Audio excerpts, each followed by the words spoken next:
Qu'à présent, mesdames, messieurs, le grand dire de l'information chez vous, pendant qu'il sonne 7h passées de 42 minutes, Raoul Steve Gounko s'installe dans ce studio. Bonjour. Bonjour René Soglo. Et dans la rubrique Pieds sur terre, notre rubrique environnementale, on s'intéresse ce matin au sommet, ou à ce sommet africain, je veux dire, sur le climat à Nairobi. Que savoir de ce moment et quel est l'objectif réel qu'il vise? Oui, un sommet africain consacré au climat s'est ouvert depuis lundi et s'achève même ce mercredi en Nairobi, c'est au Kenya. Ce sommet regroupe des dirigeants d'Afrique et d'ailleurs des acteurs de la société civile ainsi que des entreprises publiques et privées et des organisations internationales. Ce premier sommet africain sur le climat est placé sous l'égide de l'Union africaine et du gouvernement du Kenya. Et ce premier sommet africain va poser les enjeux à 100 jours de la COP28 de Dubaï, à savoir le potentiel immense de l'Afrique pour verdir la planète. Ce n'est pas anodin, le premier sommet africain du climat est organisé au Kenya, dont plus de 90% de l'électricité provient aujourd'hui des énergies renouvelables. Les participants espèrent que ce sommet ouvrira un nouveau chemin où l'Afrique ne sera pas seulement victime de la crise climatique mondiale. Bref, ils vont échanger autour de la croissance verte et qui est un impératif climatique pour l'Afrique et le monde. Il faut dire que ces journées revêtent une importance capitale et c'est ce que confirme le professeur Mohamed Nasser Bako. Il est professeur d'université, sociologue des ressources naturelles et directeur du laboratoire Société et Environnement de l'Université de Parakou. Il parle de l'intérêt de ce sommet.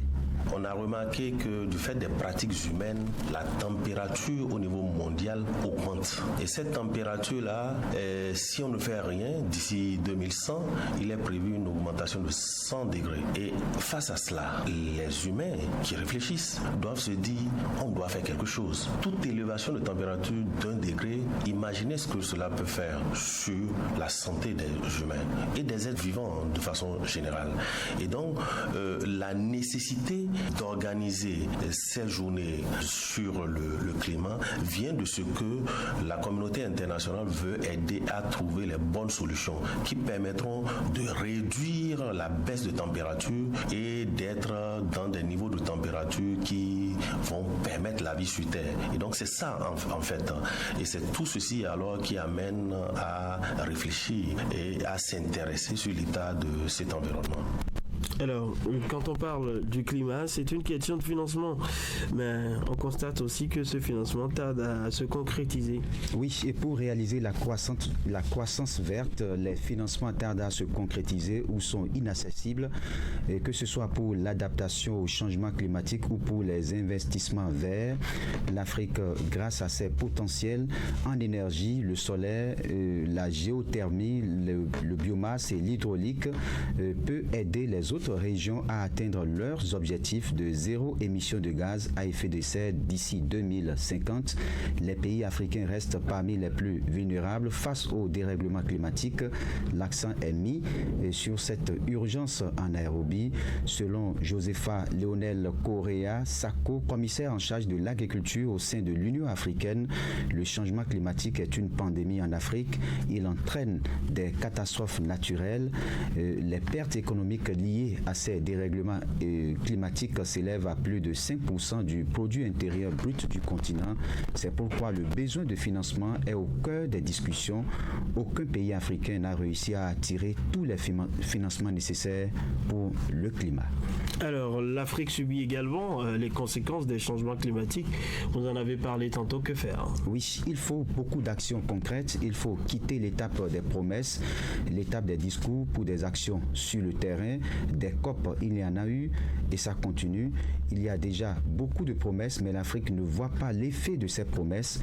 Les dirigeants africains présents à ce sommet consacré au climat vont définir une feuille de route concrète assortie d'actions concrètes. Autrement, c'est le développement de l'Afrique qui se verra compromise. C'est un problème de survie. Les pays africains sont parmi les plus fragiles face au dérèglement climatique. Déficit pluvial pluviométrique, sécheresse extrême et risque d'inondation. Le spécialiste des questions environnementales insiste, lui, sur l'adaptation parce que le climat change. En Afrique, le financement doit servir, selon lui, à la formation et à la sensibilisation. On écoute le professeur Mohamed Nasser Bako. Le climat change, nos comportements aussi doivent changer. C'est ça en fait la solution. Le climat change. On ne faut pas aussi rêver et penser que le climat va toujours demeurer le même. Mais il faut se mettre dans la logique que parce que le climat change, comment est-ce que nous arrivons aussi à changer nos pratiques pour nous adapter? C'est ça, de mon point de vue, ce qui doit être réaliste. Sinon, nous risquerons d'être dans de l'utopie à penser qu'il y aura une fixité du climat. Non, le climat va certainement changer, mais on peut faire en sorte que le changement soit un changement modéré, un changement pour lequel nos pratiques et les solutions que nous avons nous permettent de nous adapter à ce changement-là. Pour des sociétés dans lesquelles la grande partie est analphabète, il faut évidemment penser à une formation, à de la sensibilisation. Il faut pouvoir vulgariser les bonnes pratiques et à ce niveau-là, les décideurs, les politiques, les scientifiques, la société civile doivent jouer un rôle. Donc, ce sommet à Nairobi doit définir les bases concrètes pour redéfinir une nouvelle politique pour la lutte contre le réchauffement climatique et l'Afrique est un partenaire majeur. Ouais, Nairobi, c'est la plus grande ville du Kenya, c'est la capitale d'ailleurs. C'est la capitale. Ils n'ont pas choisi Nairobi pour rien. Oui. C'est une ville verte qui a le parc national de Nairobi, qui est une grande réserve où vivent des rhinocéros noirs, une espèce menacée aujourd'hui, ainsi que des girafes, des zèbres et des lions. Retenez aussi qu'ils ont, je vais dire, un orphelinat pour éléphants, réputé dans le monde, vous imaginez.